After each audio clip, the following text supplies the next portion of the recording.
Shakespeare's Othello. Let's get this started with. That was my best impression of a villain's voice, so I really hope you guys actually kind of liked it. Let's start off with Shakespeare's Othello.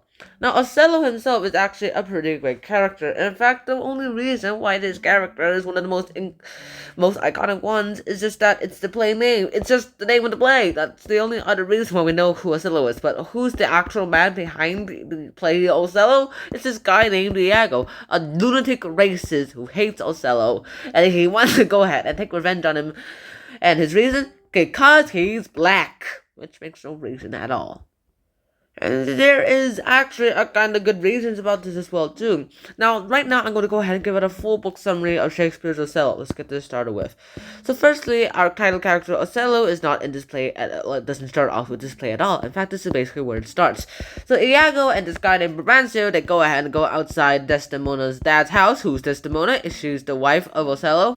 And they're like, "Hey, Brabantio," Desdemona's dad, "your daughter's with Othello. Get the heck out of here. Get the heck down here to punish Othello." Brabantio's like, "What the heck are you guys talking about? My daughter's downstairs." He goes inside the and like, "My daughter's not downstairs. She's with Othello. Let's go get Othello, boys." Iago runs off to warn Othello because he's a master deceptionist. And Othello's like, "I'm just gonna stay here and wait for the army to come with me." Before Brabantio's group came, they came with some messengers from the Duke. Some messengers from the Duke came and said, "You are summoned to Cyprus." Then the group arrived and they threatened to go ahead and arrest Othello. Othello's like, "Guys, chill. We're going to the Duke. Let's get the Duke to decide." "Agreed," says Brabantio.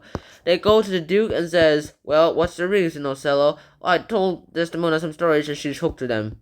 "I think my daughter will." The Duke says, "I think my daughter will also get enthralled by those stories. Let him go."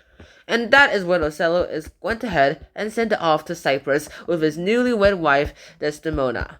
Now, Iago's kind of felt like he's actually kind of spoiled now, and he and his wife Emilia, the second in command of Othello Cassio, including Rodrigo, all follow Othello.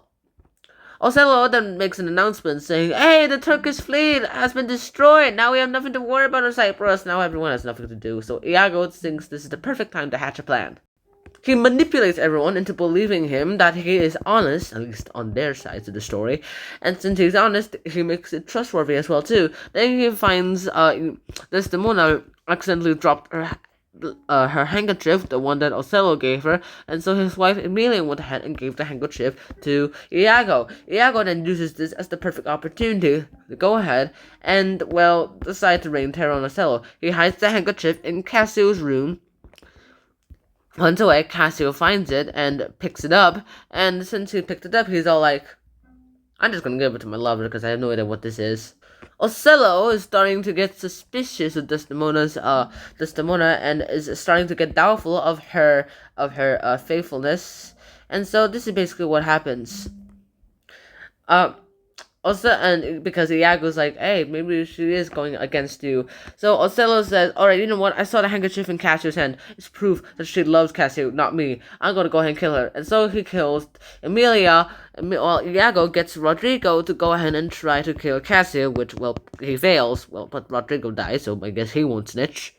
Othello is starting to tell a story to the Duke, and that's when Emilia, one of the people listening to it, realizes that Iago is the one against all this because she's the one who gave the handkerchief to Iago. So Iago kills Emilia, Othello stabs Iago. Iago's not dead, but he is mortally wounded, and he is in internal pain. And Othello, before he can get arrested and sent back towards his own place, he goes ahead and kills himself, making Iago pretty much the only sole main survivor of this whole play as well, too. Oh, and Cassio. But Cassio, he is like the second in general. He's the general now. And that is the end of the full book summary of Shakespeare's Othello. So I really hope you guys enjoyed this episode, this very brief one. If you want more specific details, go into my specific each act summary. And so until next time, my friends and families, Sean out, peace. Bye-bye.